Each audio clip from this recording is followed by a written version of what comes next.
Good evening, everyone. So the first thing that we're going to do is to start our local host server. We need to start the MySQL module so we can create a database. After that, you will need to go to your local database. Open any browser. For this tutorial, I will be using Google Chrome. To get to our database, we need to type this to our URL.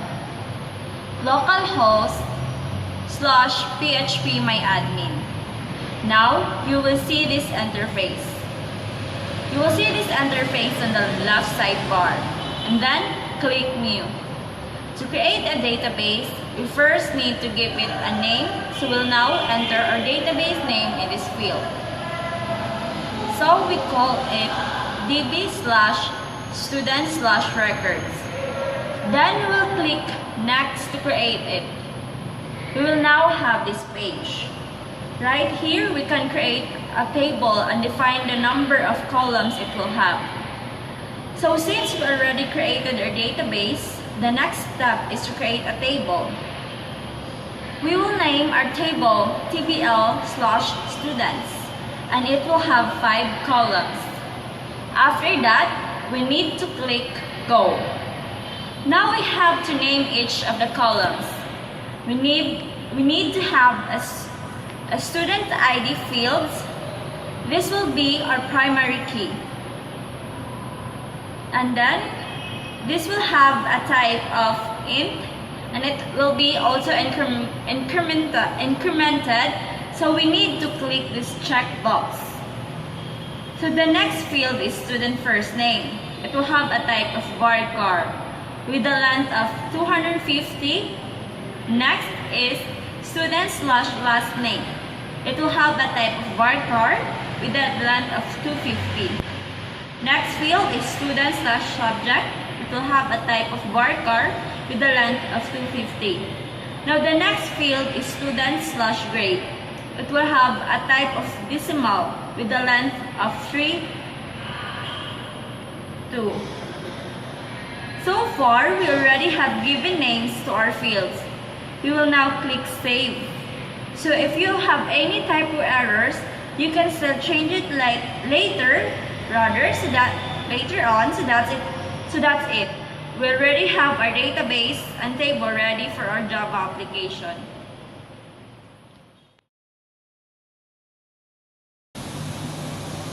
Now we will create our application.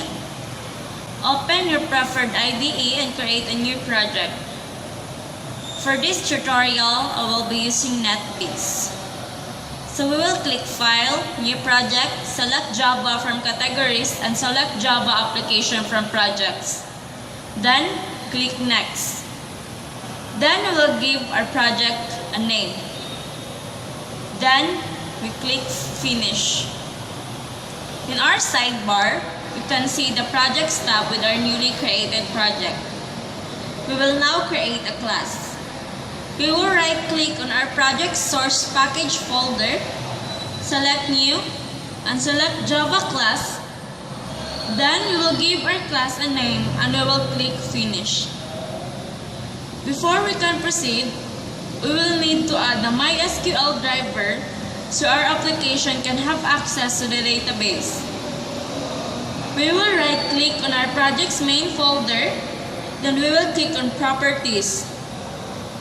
We will then click Libraries and click Add Library on the right panel. Then we will look for MySQL JDBC driver and select it, then click Add Library. Then we click on OK. We will now go to our class file that we created earlier. So first, we need to add the SQL library to our class. To add it, we will just type import java.sql.asterisk. With that, we now have added the SQL library to our class and we are now ready to use it. First thing is we will declare 4 private static variables. A database variable with the type of string. This contains the link to our database. A username variable with the type of string. This will contain the username that we are going to use to access the database. A password, variable with the type of string. This will be the password of our username. And lastly, a query variable with the type of string. This will contain our SQL query. We will first create a method called answer/record. This will insert records to our database. It has 3 string parameters, namely first/name, last/name, and subject. It also has a double parameter named grade. We will first try to connect to the database using the global variables database, username, and password. If a connection has been established, we will then initialize the query variable. We will write this query to insert records to our database. Insert into tbl/students, student/first name, student/last name, student/subject, student/grade, and values. After that, we will then initialize a prepared statement variable. It will prepare a query because we still have to bind our values to those question marks in the query chronologically. So after preparing our query, we will then bind our values now. We will first bind a string. We will first bind a string value coming from the first/name parameter. Next will be the value of our last/name parameter, followed by our subject parameter, and lastly, our grade parameter. We will then initialize our row/updated variable with the type if integer. This will contain the number of affected rows if there are any data manipulation that happened in our database. We will then check if there are any affected rows. If there are affected rows, that means a record is inserted successfully. Else, there is a problem while inserting the record. The next method will be the get/records. This method will fetch all the data that is inside our tbl/students table, like the insert/record method. We will first establish connection to the database. If a connection is created, we will initialize our query variable with the value of select asterisk from tbl/students.